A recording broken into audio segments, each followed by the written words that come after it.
সালামু আলাইকুম। যে চলে গেছে তাকে তো আর ফেরানোর সুযোগ নেই, তবে তার চলে যাওয়াকে কেন্দ্র করে যে পরিস্থিতি তৈরি হচ্ছে বিশ্ব নেতাদের মধ্যে, বিশেষ করে ইরানের খুবই অন্যতম এবং কঠিন মিত্র ঝুকাঙ্গান এই সালা স্টাইল যেখান থেকে আসছে, সেটা হচ্ছে উত্তর কোরিয়ার কিম জং উন। ইরানের সর্বোচ্চ নেতার মৃত্যুর পর এ বিষয় নিয়ে রাশিয়া কথা বলেছে, চীন কথা বলেছে, আরব রাষ্ট্রগুলো এগুলো হচ্ছে ওই যে মুনাফিকি টাইপের কথাবার্তা বলছে, মানে তলে দিয়া গাছ কাইটা উপরে পানি ঢালা টাইপের। কিন্তু উত্তর কোরিয়ার কিম জং উন যে বক্তব্য দিয়েছে, হয়তো এই বক্তব্যে দেখেন তেমন বড় কিছু হবে না, কারণ আমেরিকার সাথে পাঙ্গা নেওয়াটা এখানে কেউ আগাবে না। বাট যে বক্তব্যগুলো আসছে এর মধ্যে একটু ভিন্নতা আছে উত্তর কোরিয়ার কিম জং উনের।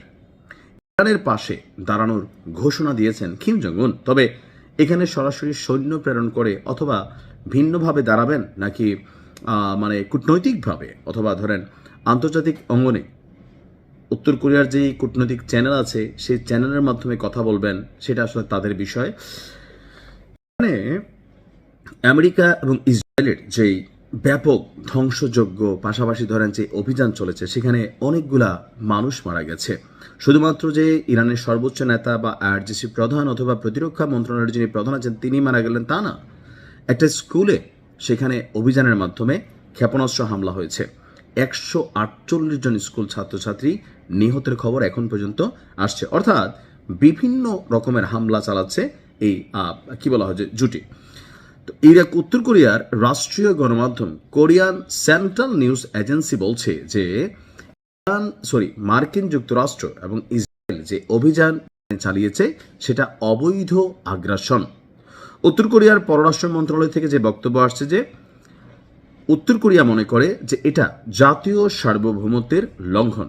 যুক্তরাষ্ট্রের সম্পৃক্ততা এতদিন অনুমানের মধ্যে ছিল এবং যুক্তরাষ্ট্রের আধিপত্যবাদী এবং গ্যাংস্টার সুলভ স্বভাবের কারণে এই ঘটনাটি ঘটার সুযোগ হল। যুক্তরাষ্ট্র এবং ইসরায়েলের এই আগ্রাসী যুদ্ধ কোনো পরিস্থিতিতেই গ্রহণযোগ্য নয়। এই অংশটা আমার কাছে ভালো লাগছে যে এই যে অভিযান চলছে সেটা নিয়ে সবাই বলছে নিন্দা জ্ঞাপন করা উচিত, কূটনৈতিক চ্যানেলে আলোচনা করা উচিত, কিন্তু উত্তর কোরিয়া বলছে কি এটা কোনোভাবেই গ্রহণযোগ্য নয়। যদি অচিরেই এই হামলা বা অভিযান বন্ধ করা না হয় তাহলে তাদের বিরুদ্ধে বিশ্বকে রুখে দাঁড়াতে হবে। এই যে একটা যুদ্ধ ঘোষণা, এটা হচ্ছে মনস্তাত্ত্বিক যুদ্ধ, কূটনৈতিক যুদ্ধ।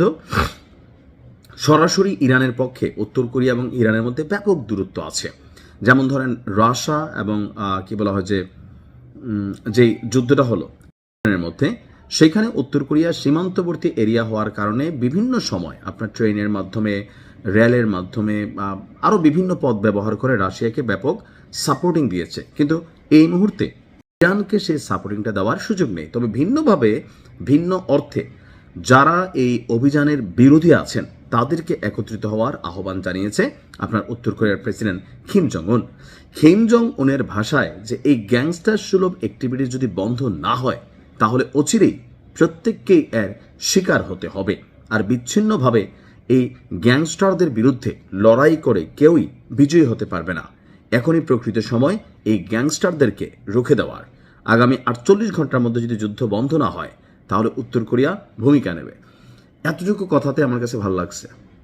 কিম জং উনকে অনেকে অনেক কারণে বিশেষায়িত করেন, ফ্যাসিস্ট বলেন, কেউ ডিকটেটর বলেন, কেউ স্বৈরাচার বলেন, বাট তার যেই পররাষ্ট্রনীতি, বন্ধুর জন্য এই যে শক্ত একটা ভূমিকা নেওয়া, এটা আপনি কোনো আরব দেশের মাধ্যমে পান নাই, বাট উত্তর কোরিয়া এই কাজটা করছে। দেখা যাক আসলে কি হয়। থাকে না যে একটা মানুষ যখন সাঁতার জানে না কিন্তু নদীতে ডুবে যাচ্ছে, তো ওই সময় হয় কি ছোট একটা কচুরি পানও যদি তার দিকে ভাইসা আসে, সে এটাকে ধইরা বাঁচার চেষ্টা করে, যদিও এটা একটা ব্যর্থ চেষ্টা, কিন্তু ওই মুহূর্তে এটাকে তার কাছে বেঁচে থাকার একমাত্র রাস্তা হিসাবে মনে হয়। তো আমরা যারা আছি ইরানের ফ্যান ফলোয়ার, আমরা জানি যে আমরা একটা সাগরের মধ্যে ভাসছি, সেখানে উত্তর কোরিয়ার কিম জং উনের বক্তব্যটা, অবস্থানটা হয়তো একটা কচুরি পানার মতন, তারপরেও ভালো লাগছে। ভালো থাকুন, আসসালামু আলাইকুম।